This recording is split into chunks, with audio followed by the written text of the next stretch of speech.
UNSC की आपात बैठक बुलाई गई है। ईरान के परमाणु ठिकाने पर हमले को लेकर चर्चा होनी है। यूनाइटेड नेशन सिक्योरिटी काउंसिल की बैठक बहुत अहम होने जा रही है ताबिश, क्योंकि यहाँ पर गुटेरेस जो है उन्होंने लगातार नाराजगी अपनी जाहिर कर दी है।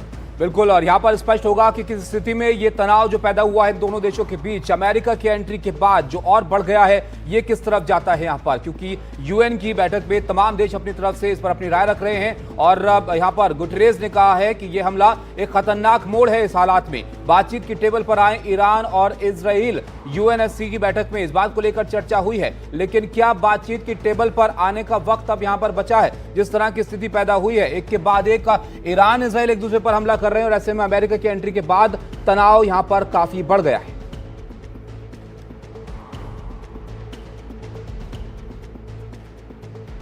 यूएनएससी की बैठक में लेकिन क्या हुआ अदिति, ये भी यहां पर जान लेते हैं जल्दी से। इस बैठक के अंदर तमाम देशों ने अपनी राय रखी है। ईरान के परमाणु स्थलों पर हमले पर चर्चा यहां पर हुई है और अहम बात यह है कि रूस, चीन और पाकिस्तान समर्थन में अब ईरान के यहां पर दिख रहे हैं और उनकी तरफ से निंदा की गई है अमेरिका का जो एक्शन, जो कार्रवाई यहां पर ईरान पर की गई।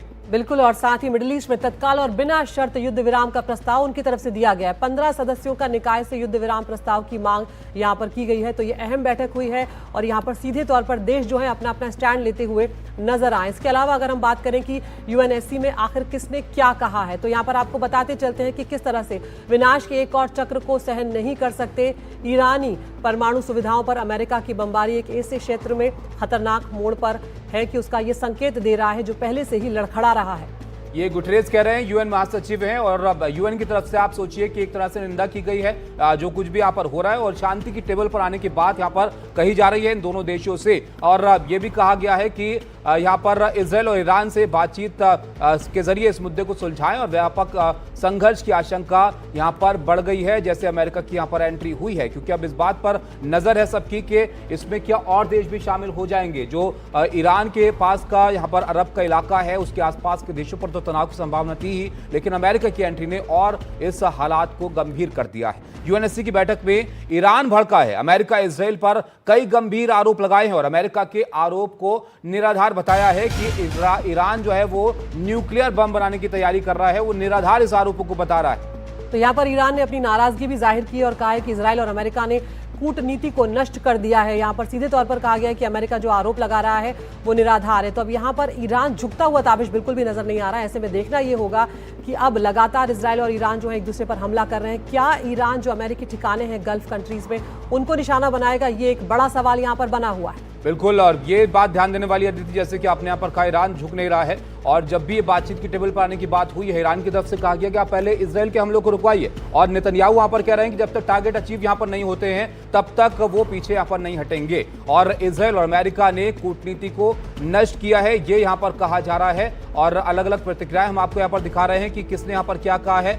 ईरान के राजदूत वहां पर क्या कह रहे हैं, शांति परमाणु ऊर्जा के लिए पार्टियों के वैध अधिकारियों की गारंटी देने की बजाय इसे आक्रामकता और गैर कानूनी कार्रवाई के बहाने के रूप में इस्तेमाल किया गया, जो मेरे देश के सर्वोच्च हितों को खतरे में डालता है। तो हितों पर हमला अपने बता रहे हैं और जवाबी कार्रवाई के लिए इसको वो जिम्मेदार ठहरा रहे हैं कि अब ईरान जवाबी कार्रवाई यहां पर कर सकता है। और ये हम बता रहे हैं यूएन में जो ईरान के राजदूत हैं अमीर सईद इरावानी, उनका ये बयान यहां पर आया है और वो सीधे तौर पर इस पर नाराजगी जाहिर कर रहे हैं। इस सब के बीच में यूएनएससी की ये जो बैठक हुई है इसमें क्या प्रस्ताव लाया गया ये आपको यहाँ पर हम बताने जा रहे हैं।